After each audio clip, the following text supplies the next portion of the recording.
$100 in a Libra account, you're talking about $100 billion. If you're talking about $1,000 in a Libra account, if you're talking about $10,000 in a Libra account. And so I think that the amounts that we're talking about in terms of an average user is critical in order to understand the full scope of how pervasive this kind of action is going to be. And I'm going to go through why that is so critical. You have 28 founding members, a lot of big shot companies that have come together seemingly overnight and surely under the radar. And the white paper that you submitted says that you will have 100 members in the second half of 2020, which is a year from now. That's 72 new members.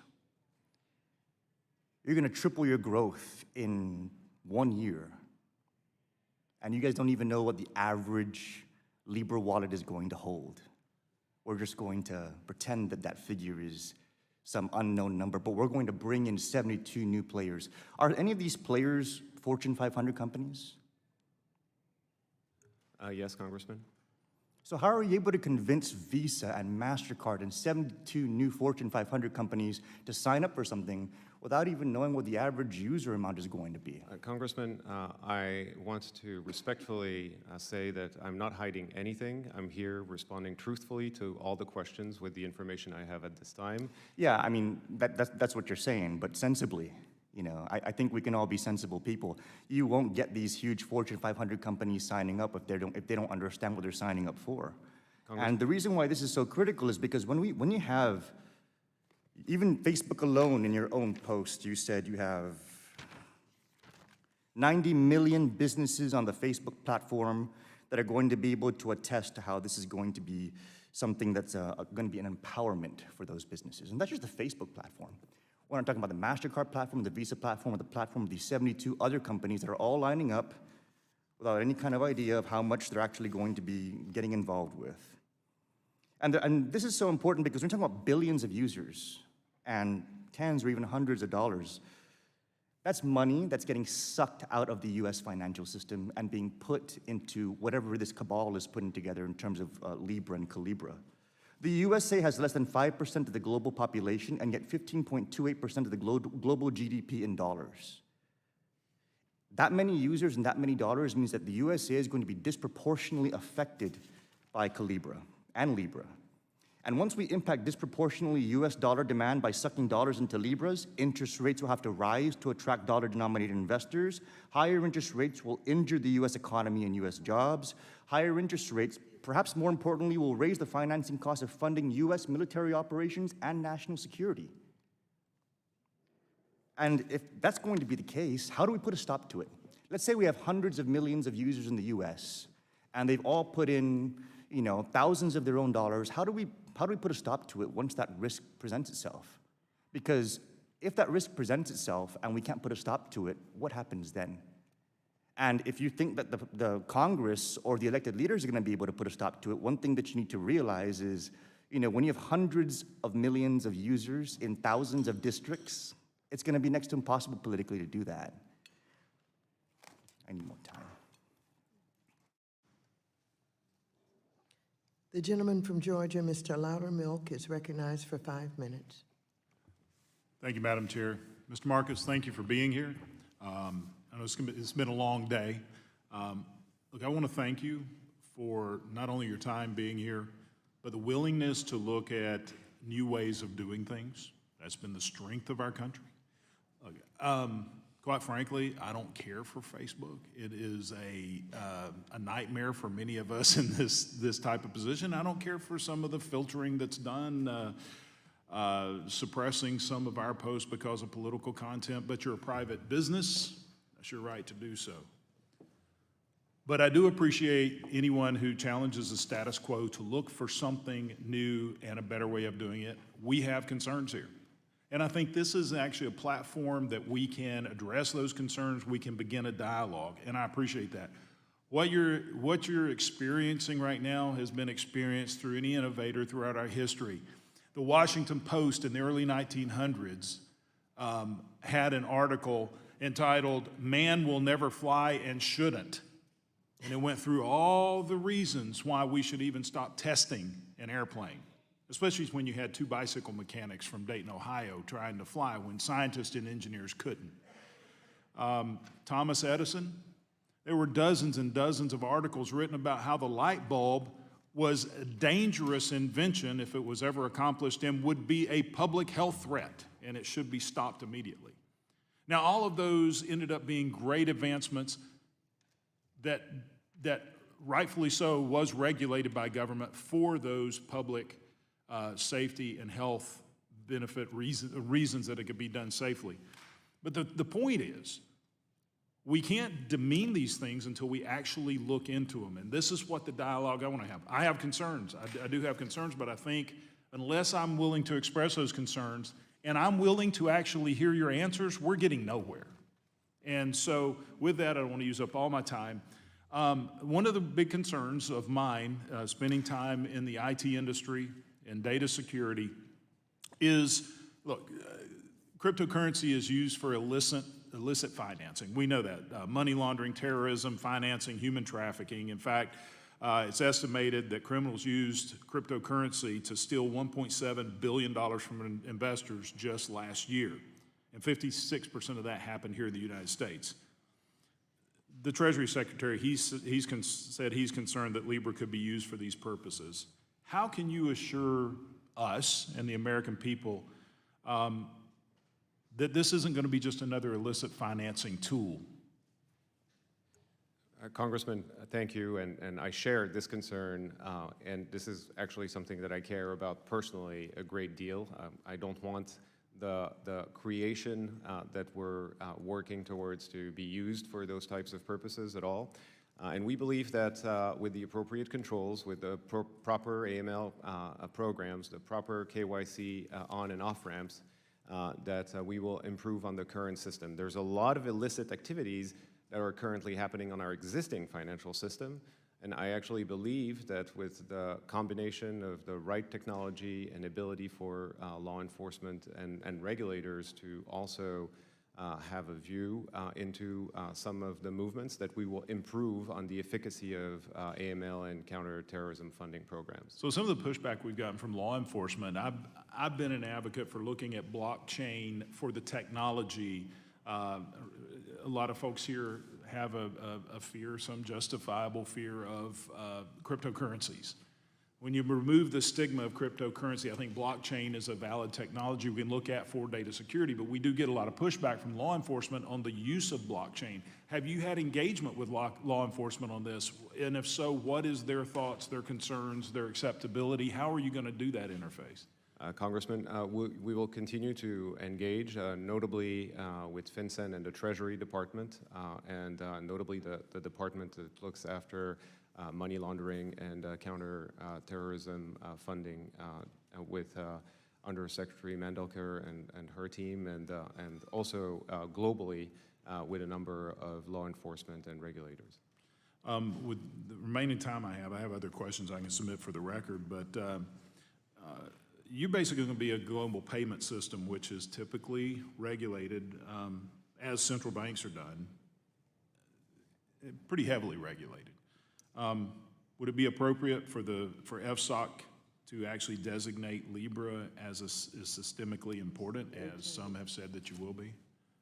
Congressman, again, it's really not for me to say who should regulate us, but we've definitely been engaged with not only FSOC, but all of the agencies under the FSOC umbrella, and we will engage mostly in payments services, but it's not for us to determine, in my opinion. Okay, thank you. The gentlewoman from Massachusetts, Ms. Presley, is recognized for 5 minutes.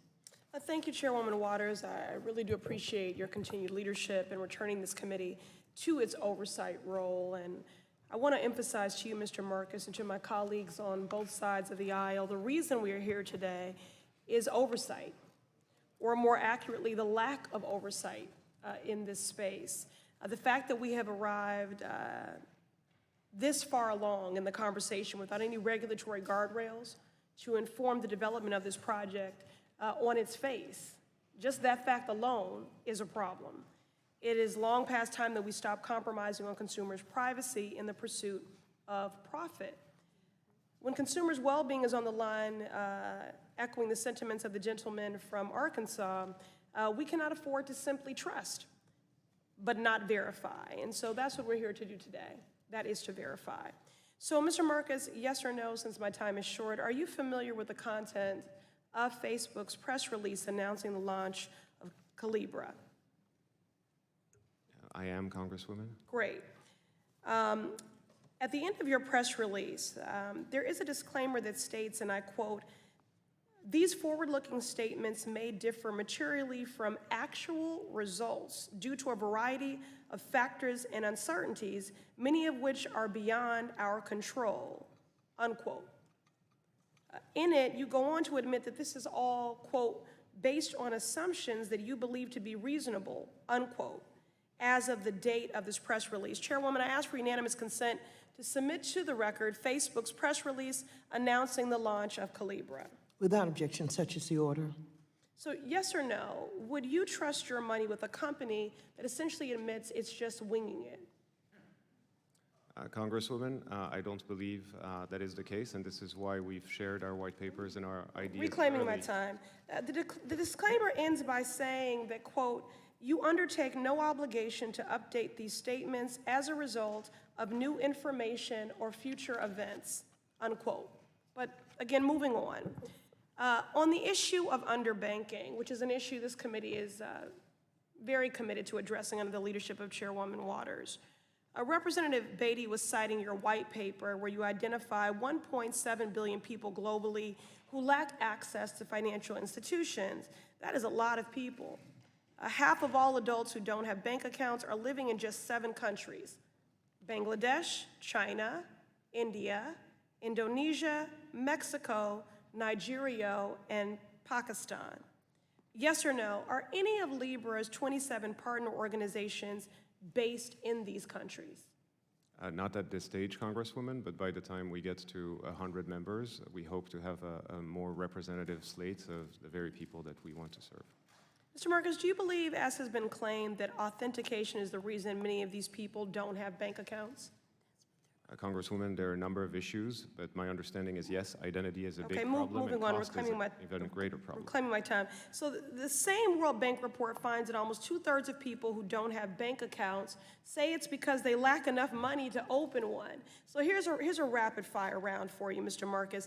Does the Libra wallet require a bank account? Yes or no? No, Congresswoman.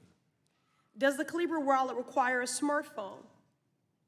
Yes, and now you can buy one for 30. Reclaiming my time. Would these potential users be paid any interest on the money they store in Libra currency? Congresswoman, it is like cash, and as a result, it doesn't earn interest. Okay, so if your solution to the world's unbanked is a currency that requires them to have a bank account, It a doesn't. smartphone, and no returns on their savings, I'm not actually sure you really understand what the source of and root of the problem really is. It's clear to me when it comes to Facebook and its initiatives, we simply cannot trust or verify. But I would add and underscore that the reason we are here and that you even have this opportunity to pursue is because the Federal Reserve has failed. Because the Federal Reserve has failed to offer Americans an equitable, reliable, efficient, safe, and secure system to access and move their monies. I yield. You're back. You're back. Thank you. Yes. The gentleman from Ohio, Mr. Davidson, is recognized for 5 minutes. Thank you, Madam Chairwoman. I really appreciate you holding this important hearing today. A bipartisan group of my colleagues have worked for nearly 2 years trying to provide light touch regulatory certainty to many aspects of this market. Mr. Marcus, I appreciate you being here on behalf of Facebook and in some ways representative from the Libra Association because you've brought to the world's attention a space that previously has been dynamic in the American market, lots of American innovators, but you see a lot of companies leaving the U.S. market for Switzerland, for Singapore, for others, not to avoid U.S. laws, but to find the regulatory certainty that we've highlighted does not currently exist in the United States today. So with that, Madam Chairwoman, my hope is that the committee will hold future hearings on cryptocurrency regulation so we can properly address these issues, and as we've seen, not entirely conflate them with Facebook's mixed messages here or mixed history across numerous other platforms, if they are platforms. Already, there are several legislative proposals in Congress that address the cryptocurrency sector, including the Token Taxonomy Act, a bill which I am leading alongside fellow committee colleagues Gottheimer, Budd, and Gabbard, and John Rose. So with that, one of the key differentiators with Libra as a currency from many other tokens in this space is centralization. So when you look at an open blockchain token, or you look at the Bitcoin that has come to represent the entire blockchain to many people, it's like, you know, the architecture is the internet, but the specific instance is a website. So people know this famous website, Bitcoin, but they're not really able to associate the broader architecture of blockchain. And just like Facebook launched and many other things will continue to launch, when the internet was in its early stages, we couldn't conceive of all the specific instances that would take place on the internet. In the blockchain space, in the tokenized economy, we're not really yet able to foresee all the specific applications. So that's why I think it's very important that we continue to hold hearings on the topic. Tokens could represent title to a car, deed to a land, software license, goods or services. But what you're proposing is essentially different. It's a currency. It's not just a payment system. Calibra is a payment system.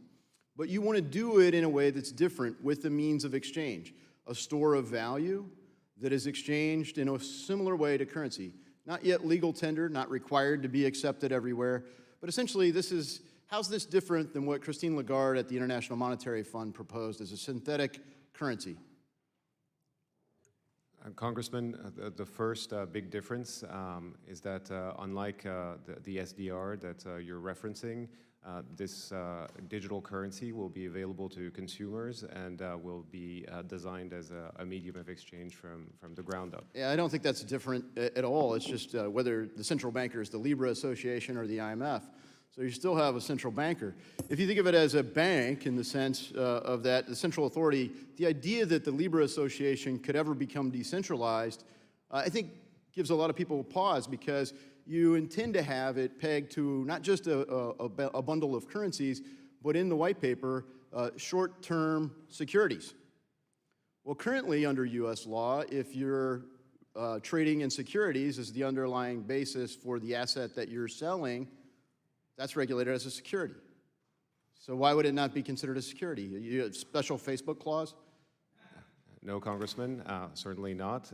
And the reason we believe that Libra is not a security is because it is designed as a payment tool, and that... Okay, so reclaiming my time, others have posited that a relatively simple stable coins, which this isn't entirely stable because it's denominated in other things, could be characterized as swaps or demand notes, both of which are treated as securities.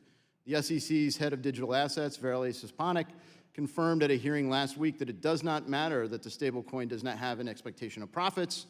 The expectation of profit is key because of the structure of it. And in the case here, it would be regulated as a security. Setting that aside, we look at the other issues. The board, I mean, I'm going to have to submit a ton of these in terms of questions. When you look at the know your customer provisions, and I listen to so many of my colleagues talk about how are we going to prevent illicit finance, I look forward to seeing Secretary Mnuchin or Chairman Powell asked how we're going to regulate the dollar. Mr. Duffy had an exact right point. And if you at Facebook or the Libra Association presume to sit over top of this and filter transactions the same way that you filter content on your alleged platform, I think the public is going to be out.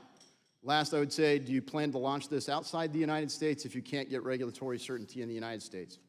Congresswoman, Congressman, sorry, I'm glad you asked the question, and we will not actually proceed until we get all of the concerns addressed and the proper regulatory oversight here in the U.S. Thank you. My time has expired. The gentleman from New Jersey, Mr. Gottheimer, is recognized for 5 minutes. Thank you, Madam Chairwoman, and Mr. Marcus, thank you for being here today. Facebook claims that its new Libra venture is motivated in part by a desire to serve the unbanked. While I appreciate this motivation, I'm a little confused on how your product will directly help the and underbanked. Given that the unbanked are operating solely with cash, how is a person who's unable to open a bank account going to be able to open a Libra account, convert their cash to Libra, and then transmit those Libra to third parties? Thank you for your question, Congressman. The way that the Calibra wallet will approach this is in partnership with agents of, cash in and cash out agents in the relevant countries where banking penetration is very low. And as a result, consumers that don't have bank accounts will have the ability to access the Libra network and buy and sell Libra. So they have to have a center where they would go to actually convert, and you'd have to hope that they would set those up? Congressman, we would use existing network of cash in and cash out. Again, this is speaking for the Calibra wallet. Okay, thank you. I think we agree on a key point that blockchain technology is inevitable, and I believe that the new frontiers presented by blockchain and similar financial technologies are an opportunity for American leadership, economic growth, and job creation, and versus losing out, as been discussed, to China and to Europe and others. In my district, the 5th District of New Jersey, so many different people work in the financial sector or on the cutting edge of financial technology, and it can be a tremendous job creator for the state. We also agree that we need to create an environment that encourages technologies to start here, grow here, and create U.S. jobs rather than going overseas. So even though the Libra Association is currently composed of 28 American companies, I'm deeply concerned that Libra will be based in Switzerland, as you've also heard, right? I mean, this is a big concern of ours.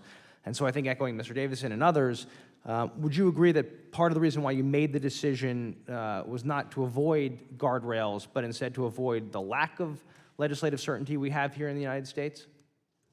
Congressman, again, thank you for raising this, because the choice of Switzerland, again, had nothing to do with us evading our responsibilities or oversight. But we really wanted the Libra Association and the Libra digital currency to be recognized globally as a unit of measure that was acceptable, and as a result, Switzerland offered the international platform to doing that. And we hope that one day, many, many years down the line, that the Libra Association can work very closely with organizations hosted in Geneva, like the WTO, the WHO, and the Bank of International Settlement in Basel. And we've heard quite a bit, many of us, though, just if I could unpack that a little bit more, and why Mr. Davison and I and others are working on the Token Act, which is bipartisan legislation, as you just heard, which provides some rules of the road for blockchain with a light touch, but leave space for American innovation. So we've heard part of our goal, because many companies that have been to our offices have said, hey, we need some certainty here, we need some guardrails. I mean, maybe it's not Facebook, but others have certainly said to us, hey, the reason we're going elsewhere is because we don't actually know, we don't know the rules of the road here. Have you heard that? Is that something, and may not have factored into your decision making in that direct case, but is that something you've heard from partners you've talked to? Congressman, yes, I've heard from different companies in the space that regulatory clarity would be helpful. And I know you've seen our piece of legislation. Are there other things that you think we should be doing to help the United States establish itself as a global leader on cryptocurrencies? Other steps we could be taking in this body? Congressman, I think the first thing we can do is ensure that projects that are within the right oversight and done responsibly actually see the light of day, instead of losing our leadership to other nations that are plowing ahead.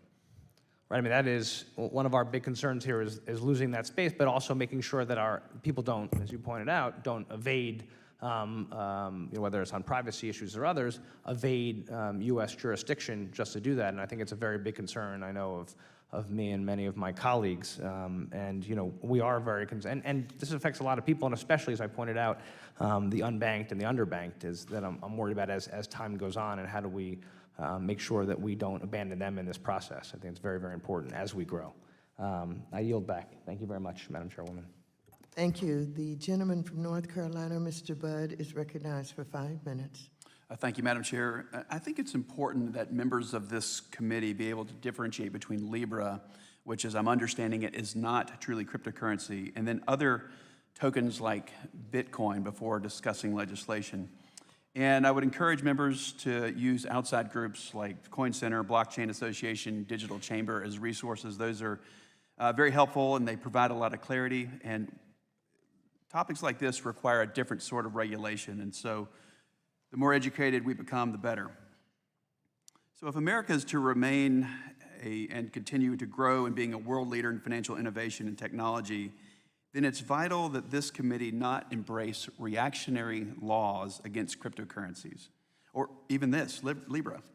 But we must differentiate between Libra and similar tokens to Bitcoin from Libra.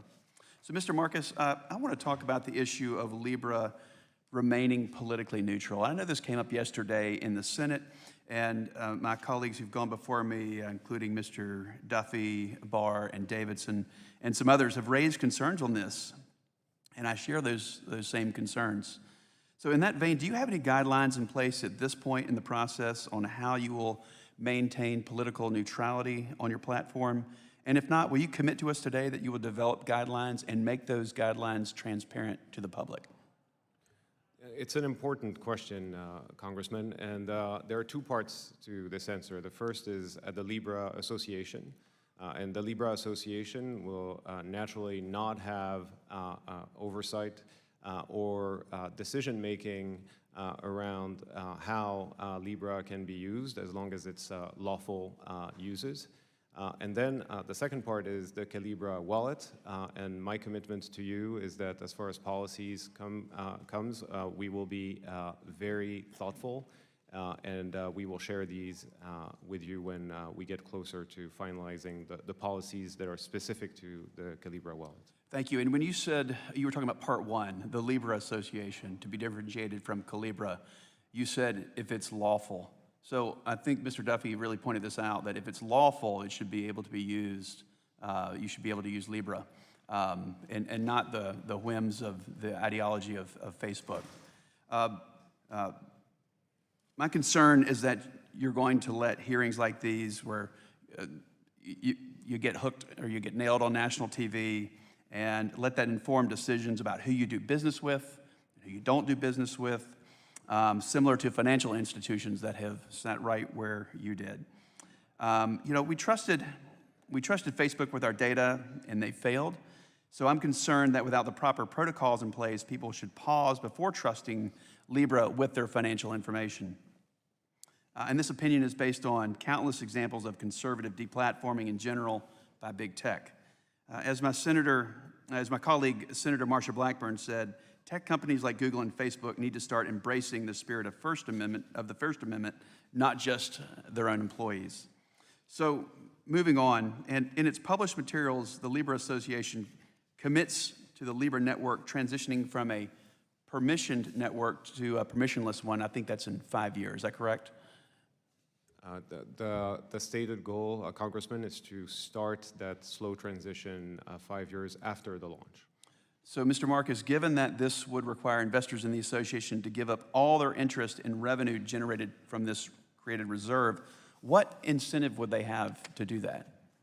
Congressman, actually, this is not the way it will work, because we believe that the current members who will run nodes on the blockchain will likely continue to be represented, because in a transition to permissionless, you would have delegation of voting, and the delegation will likely be done to the members that would actually have activity on top of the network. So we believe that it won't be as dramatic of a shift in governance than what has been portrayed. Mr. Marcus, continuing, how can we be ensured by you that this off-ramp to permissionless actually occurs? Congressman, this is something that we will need to embed in the governance of the association, and we're currently working on finalizing the charter with the other members, and this charter and a set of rules, notably on AML, KYC, and others, will be made public. Okay, thank you very much, and I yield my remaining time. The gentlewoman from New York, Ms. Ocasio-Cortez, is recognized for 5 minutes. Thank you so much, Madam Chair. I'm grateful that we're having this hearing today. Thank you, Mr. Marcus, for coming forward today to testify before our committee. So I believe we're here today because Facebook, which is a publishing platform, an advertising network, a personal telecommunications network, a surveillance corporation, a content distributor, now also wants to establish a currency and act through its wallet as, at minimum, a payment processor. Why should these activities be consolidated under one corporation? Congresswoman, the one thing that we are focused on really is solving problems for the very people who are left behind right now, and we believe it's important because we have the ability to invest and we have the products to deliver those services that will solve problems, the same way we've reduced costs for people to communicate on our messaging apps. I see.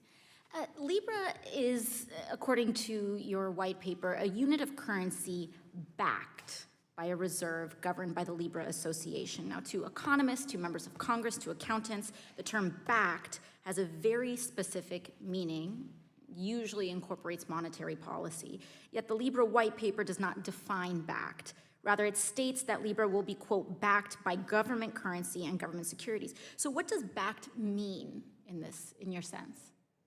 Congresswoman, it means that it will have a reserve, 1-for-1, for every unit of Libra. You will have the corresponding value in stable currencies. And so does this mean, as stated, the Libra Association does not set monetary policy, but it mints and burns coins in response to demand from authorized resellers. As it appears today, if there are more Canadian Libra users than US users, will there be more Canadian dollars in the Libra Reserve to meet potential redemptions? No, Congresswoman. The way that the reserve basket will be determined will be stable and continue to be stable, and we will work with the G7 working group to ensure that it has the proper Thank you. oversight. And so this governance over the reserve is the Libra Association, correct? Yes, it is, Congresswoman. And so currently, the Libra Association is governed by Facebook, Uber, eBay, Spotify, Visa, Thrive Capital, Union Square Ventures, and a handful of nonprofits, as well as some other partners, correct? It is correct. Were they democratically elected? No, Congresswoman, but we hope that we will have the proper regulatory oversight because we agree with you that this should have the proper oversight to ensure proper. So who management picked the founding members of this governance over the currency? Congresswoman, the membership is open based on certain criteria. The first 27 other companies that have joined are the companies that have shared that desire to come and build this network and solve problems. I see. So we are discussing a currency controlled by an undemocratically selected coalition of largely massive corporations. Do you believe currency is a public good? Congresswoman, I believe that sovereign currencies should remain sovereign, and we do not want to challenge sovereign currencies. We just want to augment their capabilities in a way that they can be. But do used you by the believe people. currency is a public good?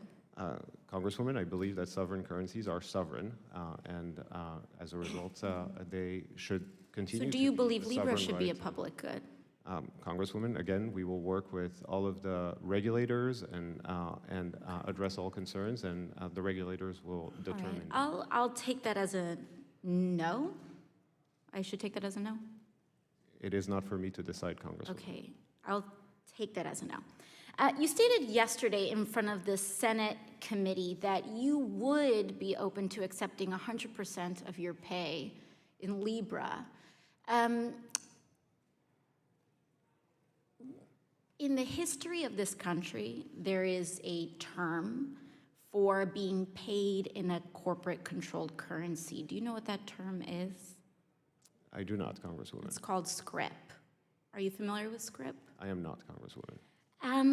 The idea that your pay could be controlled by a corporation instead of a sovereign government, do you think that there's any risk here? You know, we've seen from scrip to the issues with how Facebook handled our elections. We're seeing a destabilizing in our public goods. By facilitating instantaneous purchases to a digital wallet, Calibra and Libra, how could, my time has expired, thank you very much. The gentleman from Tennessee, Mr. Kustoff, is recognized for 5 minutes. Thank you, Madam Chair, for convening today's important hearing, and thank you, Mr. Marcus, for appearing today. You've been through 2 days now of questioning, both on the Senate side and now before our committee, and as I've sat here today, I've heard a number of comments, certainly those who appreciate the innovation that Facebook is trying to apply, and those that don't want to stifle innovation, but certainly concerns from both sides of the aisle. And as I listen to the questions being asked today, your responses, the graphics that have been shown periodically through the day of President Trump's tweets about what Facebook and Libra are trying to do and accomplish, and in his concerns. Just a few minutes before this hearing, I did a local radio interview in my part of West Tennessee, and the radio host expressed very general concern about Facebook and Libra, which all boils down to this. How do you propose educating and talking to my constituents about the need for what you're trying to do and how it will benefit them? How do you explain it to them where they're not concerned and they're not scared? Thank you, Congressman. The way that we're going to make sure that there's proper education in the Calibra wallet is that it will be designed with education in the product experience itself. And so at every step of the way, consumers will understand what they're doing and what Libra can do for them. I do believe that it will help many people reduce costs, notably for sending money around the world, and we will be very clear in education. On the Libra Association side, we will continue to have social impact partners that are focused on financial literacy, because all around the world it's really important to improve on financial literacy, to improve on financial inclusion itself. And as a result, we at the Libra Association will continue funding programs and let experts help on that front. Do you understand why consumers, or in my standpoint, constituents, are concerned and even maybe a little scared of your technology and what you're trying to do? Congressman, absolutely, and this is why we will need to do this the right way, and that has been my commitment and is my commitment, that we will take the time to get this right, including on education and communication to consumers. Mr. Marcus, a number of questions have been asked, most recently by Congressman Gottenheimer, about the decision to locate in Switzerland. You've heard that. I assumed you heard those concerns yesterday. I assume you've heard those concerns for some period of time. I'll just ask you directly, why not just have it located in the United States?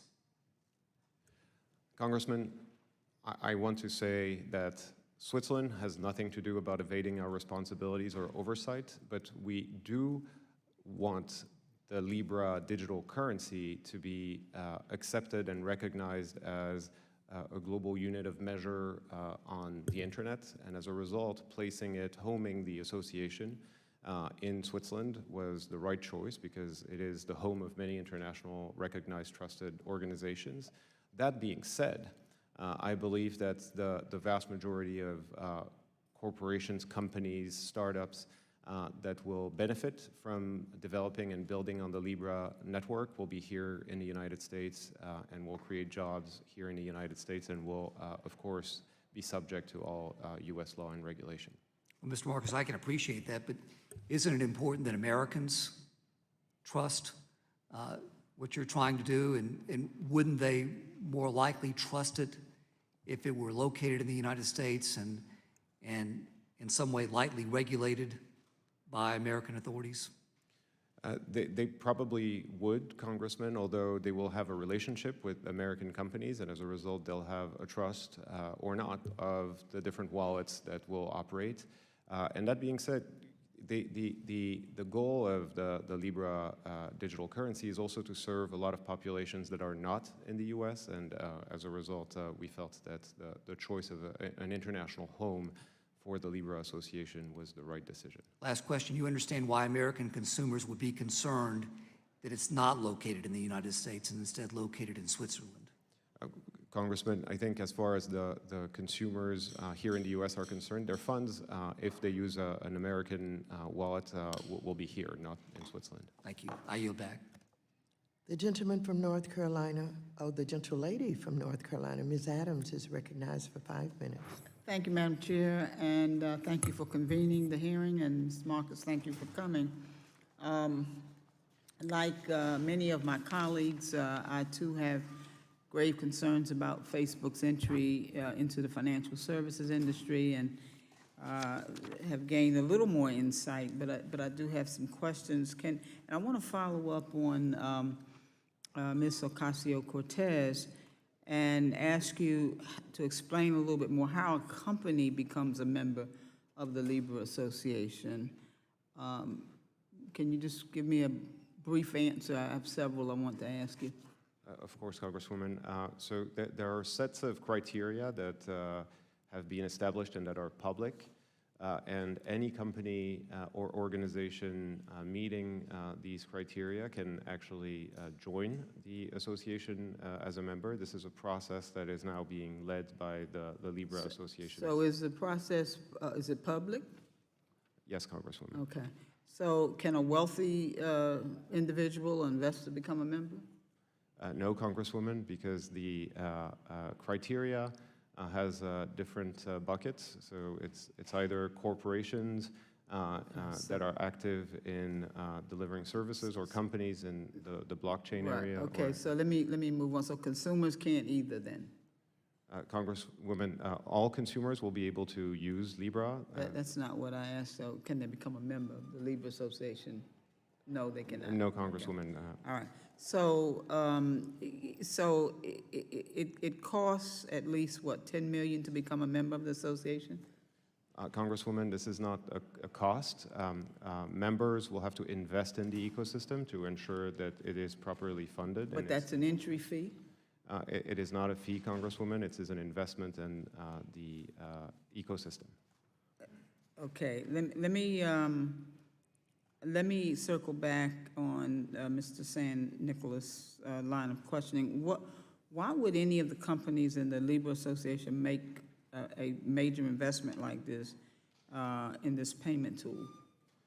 Congresswoman, I believe in my conversations with all of them that they agree with us that the status quo is not working for too many people, and that people deserve better, they deserve lower cost, and they deserve a lower barrier of entry to digital money, and that is why they have joined. And then, of course, they have their own goals that are business goals, because they believe that if lower costs... Okay, let me reclaim my time and move on then.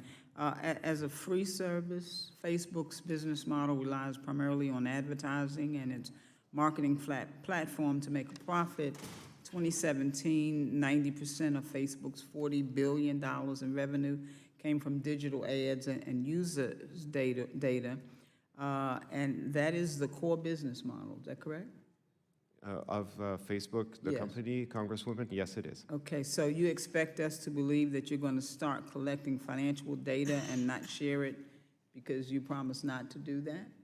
Yes, Congresswoman, and as well because there will be many other wallets that we will have to compete with that are not active in social media or advertising, and as a result, we will have to make good on those commitments. Okay, what, if anything, has been learned from the Cambridge Analytical scandal that other data hacks that have occurred on Facebook's platform? What, if anything, have you learned? Oh, Congresswoman, we've learned a lot, and we have now tighter controls on data. We have tighter controls on keeping data from people using our services safe. We have tighter controls on election integrity, and we have invested greatly in election integrity and in ads transparency. Well, I would be interested in what the steps are when you say tighter control. Can you give me an example?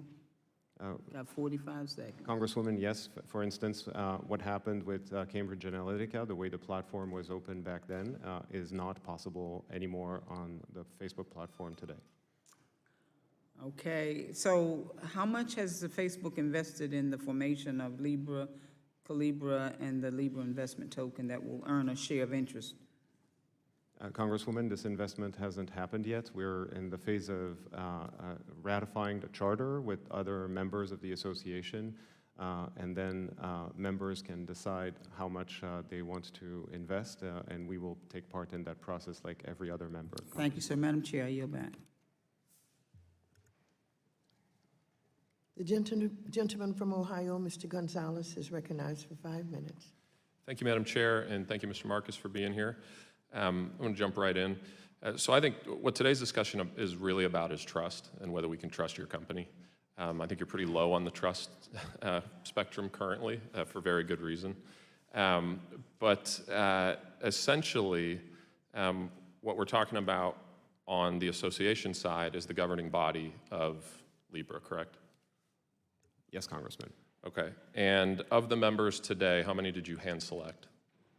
I'm sorry. How many did you recruit? How many did Facebook recruit?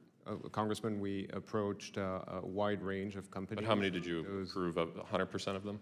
Congressman, they met the criteria and they had the willingness to participate. When we get to the 100, But you got them, we will right? not be in the process. We will not be involved in the decision of who gets to join or Okay, not. but to date, you've recruited all members, correct? Congressman, we've approached a number of companies. Those are the companies that I think the answer is yes, so we'll keep going. You created the coding language. Most decisions to date have been made by your company. The claim has been that you will not, Facebook, have undue influence over the platform. We're all politicians in this room. I think if we could hand select our voters, we'd feel pretty comfortable about our ability to influence whatever decisions are made. So I would suggest that that's not an accurate claim. Secondly, there's something glaringly missing from the group, which are everyday users. Why would you exclude users from having voting authority over the association? Congressman, first, I do want to correct one fact, which is, yes, we've created and invested in all of the code up to this point, but now it is in the open source community and available to be contributed. Yep.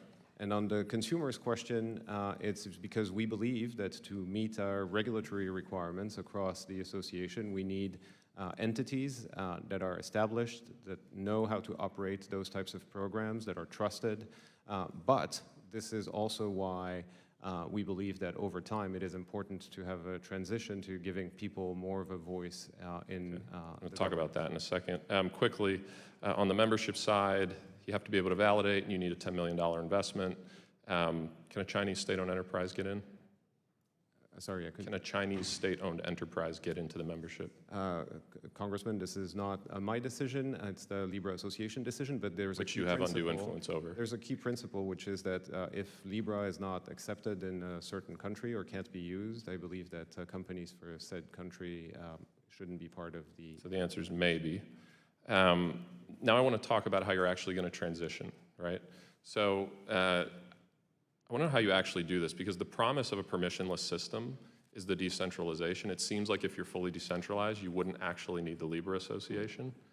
So help me square those two. They seem to be in conflict. You're right, Congressman, to raise this important point. And the way that we're thinking about this is that since Libra will always have to have a reserve, that it will be backed 1-to-1. There will be some form of centralization in the management of the reserve, because we will need the right oversight to ensure that it is managed appropriately to retain stability. And as a result, we believe that there will still be an association that will not only look after the key principles to operate the network within the bounds of regulation and ensuring that proper programs are around, but that doesn't mean that the governance and the voting has to be the same as today. And so I think we can achieve the balance of having more openness. And to me, the key issue with a permissionless network is the ability to have nodes be more fungible and as a result ensure the integrity of the network over a long system. I actually think this is the hardest thing for you. I don't actually think it'll occur, frankly. If I had to predict, I just don't think it'll occur because they're just fundamentally in conflict. When you talk to crypto purists or blockchain purists, these things don't match. So I don't think it'll happen. I think what we're most likely to see is a 100-member organization that you guys basically control, which frankly, I love the innovation, but that scares me, if I'm being honest. And then the last point on Calibra specifically, quick question. It's the only wallet that will be directly integrated to Facebook? Congressman, it will be interoperable with other wallets. But directly yes, integrated. The Calibra wallet will be integrated in WhatsApp and Messenger, alongside with other wallets for traditional fiat payments. Right, and so as a fully controlled company of Facebook, subsidiary of Facebook, the argument that you won't be sharing data across, I'd imagine you share data between Facebook, the big blue app, Instagram, and Messenger. I'd be shocked if you're not also sharing data at some point with Calibra and Facebook. I hear you, we promise we'll do this. Back to what I said at the beginning, nobody trusts you right now.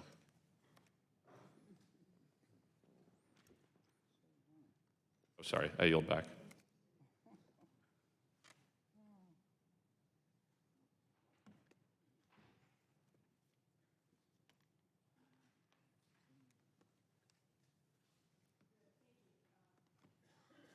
The gentlewoman from Pennsylvania, Ms. Dean, is recognized for 5 minutes. Thank you, Madam Chair.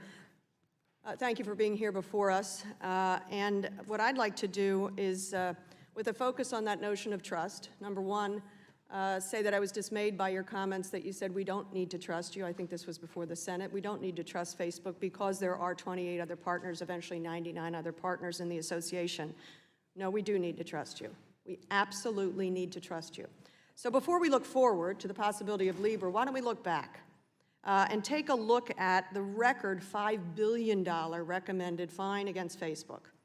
Could you be very specific, not euphemistic, but very specific as to the wrongdoing that generated a $5 billion recommended fine? Congresswoman, first, I do agree absolutely that trust is essential and that Facebook should be trusted. What I meant in my comments is that even if you don't, you won't need to because Facebook will not have outsized power or governance over the network. I wonder maybe if you would answer the other piece of my question, which was it's tough to trust when the collection, storage, and misuse of information of your users generated a $5 billion recommended fine. Can you be specific? So what have you learned? What has Facebook learned? What is the specific wrongdoing for which you are being fined? Congresswoman, I can't comment on the FTC investigation because it is not yet public, but what I can tell you is what we've learned. And what we've learned is that we cannot launch services and then figure out how it can or cannot be misused. We have to take steps in order to ensure that what we launch is actually You can't be more specific than that? When the very thing that you're putting before us today, a preformed association, is the exact same idea of what you just talked about? Okay. Putting something forward without really testing it all first? Congresswoman, nothing is launched and nothing will launch until all concerns are addressed. I made that Again, Facebook had to learn some lessons that you can actually say in open testimony to the public as to the wrongdoing and the misuse of information. Please assure us that Facebook has the ability to say so now. Yes, Congresswoman, we have made mistakes, it is true. What are those mistakes? so that we can learn and make sure that you have learned. We have made mistakes around how to best protect consumers' data and privacy. We have been working on getting better at those things. Did you share consumers' data in unauthorized ways? Congresswoman, there were a number of issues, and we made So the answer is yes. mistakes. Thank you. And The answer is yes. In connection with that, fine, consider this. The FTC's investigation was set off by a New York Times and Observer of London, a report which uncovered that Facebook, the social network, allowed Cambridge Analytica, British consulting firm, to the Trump campaign to harvest personal information to its users. Do you find that incredibly troubling? Yes, Congresswoman, but those things are not possible anymore on the Facebook But they platform were possible and they took place. because we reacted too slowly, but this is not You the allowed the harvesting of information for the Trump campaign, is that correct? Congresswoman, I don't have the details. Thank you. It's apparent that the reporting shows so. Let's flip to the other side. So I think before you move on to Libra, you ought to clean up the messes of the past and be very transparent. The opaqueness is not working. Let's talk about this. This is structured as a nonprofit, and yet we know that you're going to take dividends or interest and then distribute it out to the association members. Is that correct? Congresswoman, yes, this is correct. Will that be dividends and income? Congresswoman, for whatever streams of income the association will pay out and not keep, because it is a nonprofit, it will not generate a profit for itself. It will pay appropriate taxes.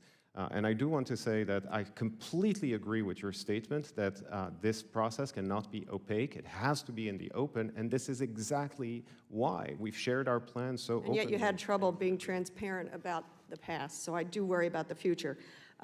What is the projected income that will be generated, the interest that will be generated, say, in the first year? Certainly you have some timelines, a first year, a second year, a third year. What's the income you're anticipating for Facebook?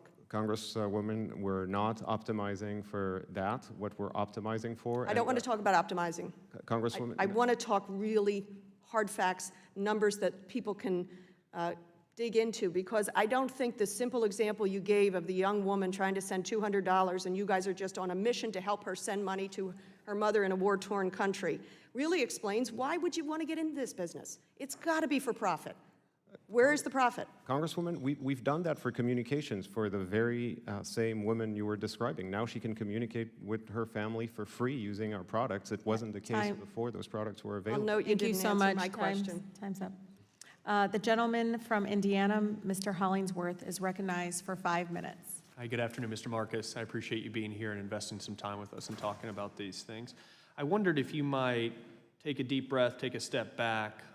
This is something that you are clearly passionate about, something that you clearly believe in. I wonder if you might tell us kind of what that North Star is. And I know you've said it many times here, but I wondered if you might say it again, kind of why are you so passionate about this? Who is this going to help, and how is it going to make a difference to that person? Thank you for that opportunity, Congressman. I'm passionate about this because too many people are left behind. The costs are too high, and the very people who are left behind are the people who can't afford to be left behind. Right. So the less you have, the more you pay within our current financial system, and the more you need to depend on digital money and free or very low-cost services to move your money around, the less access you have. And so we believe that advancing technology and building the ability for people with a simple $40 smartphone and a basic data plan to have access to digital money services would be a huge progress for many people who need it the most. Right. Well, certainly the fields of Indiana are far from Silicon Valley, but that is exactly something that they can sympathize with. The feeling as though they are on the outside of the financial system or marginally hanging on to the financial system, or that the costs of using the financial system are very high to them. That's something that I hear every day all the way across the district, and it's something that's really important to them. This committee over a number of years has done a lot of great work in trying to right-size some of the regulatory framework, trying to help participants get into the market, trying to enable and empower those Hoosiers or Americans and those around the world that you mentioned as well. So if the architecture of this is to be a transaction-oriented platform, right, tell me a little bit how that differs from a cryptocurrency, right? Because this is really a digital currency versus a cryptocurrency, and the architecture is very different. I wanted to talk about that for a second. Congressman, there are two parts that are different. Yes. The first one is really the digital currency itself, because it is backed one-for-one with a very stable reserve that will confer stability to the